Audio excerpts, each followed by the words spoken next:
warahmatullahi wabarakatuh. Welcome back to my YouTube channel.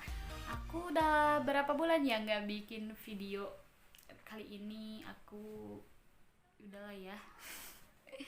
Oke, buat teman-teman semuanya yang mungkin tahu video ini karena tahu dari postingan aku di Instagram, makasih banget. Semoga kalian bisa mengerti, nanti aku jelasin dan masih bisa berteman sama aku. Terus bagi kalian yang tiba-tiba nonton video dari sini gitu, terus nggak tahu ada apa di Instagram aku, di postingan aku, kalian boleh cek di Instagram aku, oke? Di astri_puspita03. Oke, langsung aja teman-teman. Jadi ini yang aku tutupin selama ini, kurang lebih 20 tahun, tepatnya kemarin aku tanggal 3 Desember ulang tahun yang ke-20, dan itu tepat banget aku hidup si putih cantik ini.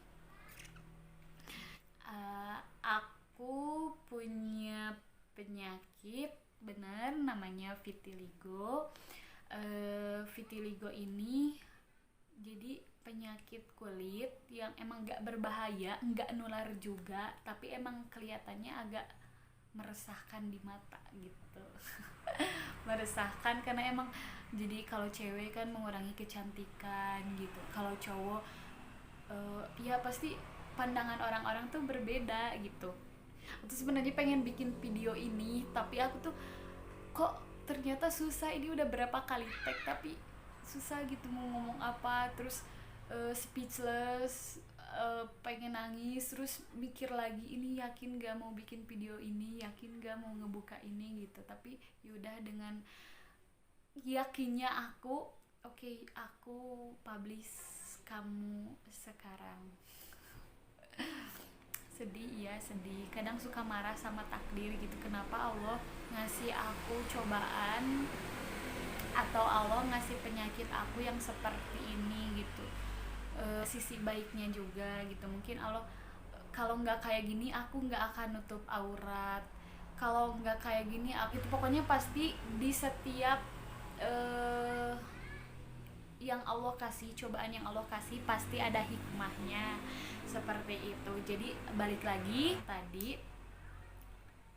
vitiligo ini penyebabnya ada penyebab. Yang pertama karena autoimun, yang kedua karena faktor genetik. Setelah aku tanya-tanya gitu ke keluarga sampai ke yang atasnya gitu ya, uyut nenek iya, nggak ada yang punya penyakit vitiligo ini, berarti aku autoimun gitu. Autoimun nggak akan nurun sampai nanti aku punya anak, nggak akan nurun karena aku dari autoimun ini. Tapi kalau dari faktor genetik ada kemungkinan anak aku nanti juga sama. Tapi tenang aja, buat nanti calon suami aku, insya Allah nggak akan ya Allah baper, nggak akan ke anak, seperti itu. Jadi kurang lebih ya 20 tahun, karena dari usia 1 tahun gak tahu beberapa bulan gitu, ada muncul si vitiligo ini kecil, sarkoin bercak putih gitu di dada. Awalnya mama ngira ini tanda, tapi kok makin gede makin wow, makin banyak gitu. Waktu SD gak tau kelas berapa aku mulai berobat, tapi dulu bukan ke dokter, pertama nanya ke apotik dulu gitu. Terus pertama karena ke apotik itu masalahnya si Viti ini udah ada di leher, kecil, bulat. Aku kan dulu sanggar ya, waktu itu sampai aku berhenti ke sanggar karena malu. Udah banyak banget orang-orang yang nanyain itu kenapa, dan makin nggak percaya diri banget ke akunya, jadi aku mutusin untuk berhenti. Masalah lainnya, mama lahiran waktu itu nggak ada yang nganter gitu. Nah jadi makin was-was lah dari situ, terus ke apotik. Terus pihak apotik bilang ini katanya vitiligo, kekurangan pigmen kulit katanya, dan harus sering berjemur di bawah sinar matahari, cenah gitu bilangnya. Dikasih salep lah kalau nggak salah waktu itu, gitu aku lupa ingat, dan nggak ada perubahan sama sekali. Tapi aku dari situ suka ngelakuin kalau abis mandi aku berjemur, tapi si kulit yang putih-putihnya teh malah jadi merah. Awam banget, aku ngira oh ini mungkin mau proses penyembuhan kata aku teh gitu, tapi ternyata enggak, malah paruhnya malah jadi merah-merah gitu. Terus aku berobat ke beberapa klinik yang ada di Bandung. Dokter pun ada yang bilang ternyata ini belum ditemuin obat vitiligonya, katanya begitu. Beberapa dokter bilang katanya jangan lama-lama di bawah sinar matahari. Aku kaget kan, ya pigmennya kembali, tapi setelah dijelasin sama dokter, oh iya aku jangan sampai terkena sinar matahari, bahkan kalau mau keluar pun aku harus pakai sunblock gitu biar si kulit-kulitnya gak merah-merah. Ternyata itu, ya ampun aku salah dong ya. Ini faktor yang lainnya juga dari stres. Ini stres ngaruh banget. Katanya kalau stres bisa bertambah gitu, jadi jangan sampai stres. Terus aku terakhir berobat di klinik itu yang ada di Bandung SMP akhir kalau nggak salah. Nah terus aku dapet telepon awal Januari waktu aku SMA kelas 1, kebetulan waktu itu aku sekolah siang, dapet telepon lah dari klinik aku yang terakhir berobat. Katanya bilang di salah satu rumah sakit mau ada penelitian tentang vitiligo. Diharuskan aku datang, penelitiannya selama sebulan, dan alhamdulillah kulit aku cocok, responnya bagus kata dokter. Udah kembali si kulit-kulit yang coklatnya itu, tapi karena penelitiannya udah akhir, dan kalau mau lanjut harus daftar, harus bayar dan segala macem, dan itu harus kurang lebih menyita waktu seharian. Nah dari situ aku nggak lanjut, aku pengennya lanjut tapi kan gimana, aku harus sekolah, masa aku harus izin sekolah seminggu 2 kali gitu kan, karena daftarnya itu yang lama gitu, nganteri banget kayak gitu. Dan dari situ ya udah berhenti aja, tapi emang dokter harus udah kamu mending lanjut aja katanya tuh, sayang soalnya respon kulit kamu bagus dan gitu. Tapi kan situ nggak pernah diobatin lagi, dan si kulit yang coklat-coklat itu tuh makin kembali lagi gitu ke yang putih. Terus aku juga berobat bukan ke dokter-dokter aja, tapi ke orang yang bisa juga. Ada yang mengatakan nggak bisa sembuh juga karena ini udah takdir dari Allah. Terus ada yang ya mudah-mudahan jodoh gitu ya, maksudnya jodoh itu cocok dan bisa sembuh seperti itu. Terus aku sama tetangga pernah dikasih ramuan dari daun apa gitu aku lupa, katanya sembuh gitu, anak majikannya sembuh. Dan dari situ aku nyoba, aku sampai nangis waktu itu, sambil abis minum itu aku nangis sambil meluk ke ayah.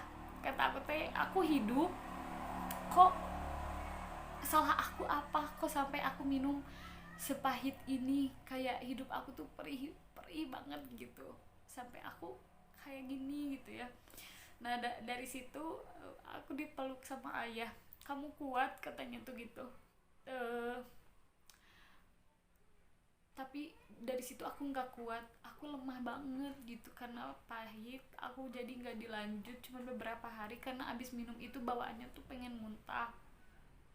Nggak pernah ngerasain ada efek ngaruh karena mungkin cuman sebentar, aku minumnya beberapa hari aja karena udah nggak kuat. Dari situ nggak pernah diobatin lagi. Terus lu udah pasrah aja, udah benar-benar pasrah banget. Terus mama searching di internet, katanya ada obat vitiligo, padahal aku udah nggak yakin gitu karena emang sejauh ini belum ada obatnya. Dari situ mama beli di Alek, dan emang bener gak ada pengaruhnya. Udah mau 1 botol habis itu obat, gak ada ngaruh sama sekali, malahan jadi sama akunya tuh mual gitu. Apa ya, kayak kan apa-apa juga harus ada indikasi dari dokternya gitu. Ini cuman dari internet aja dan gak tahu ini tuh obatnya emang cocok nggak untuk penyakit ini gitu kan, gak tahu. Nah dari situ udah berhenti, nggak diobatin lagi sampai aku beres kuliah, beres sekolah SMA. Waktu itu aku bingung, aku mau lanjut tapi aku berat berasa jadi tantangan terbesar gitu setelah aku lulus, karena nanti aku gini, aku harus adaptasi lagi, ketemu teman baru dan harus ngejelasin lagi gitu. Ya Allah, ini berat gitu. Kayak ada orang yang nanya aja, itu kamu kenapa udah bikin aku down, dan ini harus adaptasi dengan suasana baru gitu ya. Tapi aku coba, bismillah. Dan alhamdulillah aku keterima di keperawatan, jurusan keperawatan di salah satu kampus swasta di Bandung. uh, dari situ kan karena kesehatan jadi wajib asrama dulu, dan pas bulan Maret kemarin uh, aku diobatin sama dosen aku. Dari situ alhamdulillah baik banget dosennya, kodarullah aku bertemu sama dosen yang emang tahu tentang vitiligo ini, dan diobatin. Ya siapa tahu kan ada kecocokan gitu, diobatin. Tapi karena keburu covid, jadi dipulangin, dan dari situ nggak diobatin lagi. Nah selama di asrama ya teman-teman, ya Allah, itu aku 2 kali rolling kamar, 2 kali suasana baru, adaptasi lagi gitu. Emang aku berat, tapi ya gimana, emang udah keputusan dari kampusnya gitu, harus rolling kamar. Aku nyeritain aku punya kekurangan gini, dan alhamdulillah responnya baik-baik banget. Ya Allah, makasih buat teman-teman 307, 304, dan buat teman-teman yang ada di kelas A yang belum tahu aku kenapa, terus kalian lanjut nonton kesini. Semoga kalian tetap bisa berteman sama aku. Nah dari situ aku makin, ya udah, aku coba menerima hidup dengan si cantik putih ini. Jadi si Viti ini ya teman-teman, kalau di rambut gitu, jadi kalau misalkan di kepala ini di bagian depan ada yang putih kalau nggak salah, dan si rambutnya tuh jadi putih. Dan ini di mata, di bulu, di ininya, di bulu mata ini ada salah satu yang putih, jadi ikut putih juga. Dan dari situ aku pengen, aku tuh membuka kerudung di rumah gitu, dengan ya aku ingin kelihatan cantik untuk aku sendiri gitu di kamar, yang gak bikin aku down di cat rambut aku gitu. Itu alasan aku sebenarnya. Terus setiap misalkan aku ketemu sama orang baru, mungkin ada yang segan untuk nanya aku kenapa. Terus buat teman-teman aku juga di WhatsApp, yang baru tahu aku punya penyakit, karena selama ini aku tutupin. Kalau yang di mata aku tutupin pakai ini, bukan endorse. Ini emang disuruh sama waktu itu salon, sama dokter juga, kalau emang mau nggak kelihatan gitu, kalau misalkan lagi ada acara aku boleh pakai ditutup aja dulu sementara, katanya gitu. Jadi aku suka ditutup kalau lagi di luar, karena biar percaya diri, terus biar orang-orang gak ngeliatin aku dengan tatapan aneh. Dulu aku pernah di beberapa tempat renang suka ketemu juga yang udah tua-tua rata-ratanya gitu, dan itu makin aku down banget. Oh, yang udah tua aja masih ada gitu. Katanya waktu itu ingat pernah bilang di usia lewat 20 juga nanti hilang, katanya tuh gitu. Tapi ya semoga aja ya teman-teman, doain aku. Terus teman-teman yang selama ini deket aku tapi aku baru cerita, kalian baru tahu sekarang karena nonton video ini. Semoga kalian masih tetap bisa nerima aku ya, karena ini gak berbahaya buat kalian, gak akan nular juga. Cuman mungkin kalau kalian emang ngejauh, ya kalian malu atau gengsi atau gimana. Tapi aku berharap semoga kalian bisa tetap menerima aku. Nah jadi seperti itu ceritanya, prosesnya. Jadi vitiligo ini apa, aku dari usia berapa kena sampai sekarang kenapa bisa, apakah suka diobatin atau enggak. Jawabannya iya, suka diobatin, tapi karena emang udah capek, udah berapa uang yang harus keluar tapi tidak ada perubahan sama sekali. Dan sekalipun ada, itu harus prosesnya harus emang benar-benar menyita waktu gitu. Ya doain aja sama teman-teman semuanya, semoga aku bisa sembuh. Dan buat teman-teman yang selalu support aku, makasih bang. Ya jadi intinya seperti itu ya, aku punya penyakit yang selama ini aku tutupin, namanya vitiligo. Kayak gini bentuknya beda-beda tapi kayak gini gitu. Kalian jangan aneh lagi karena kalian udah tahu.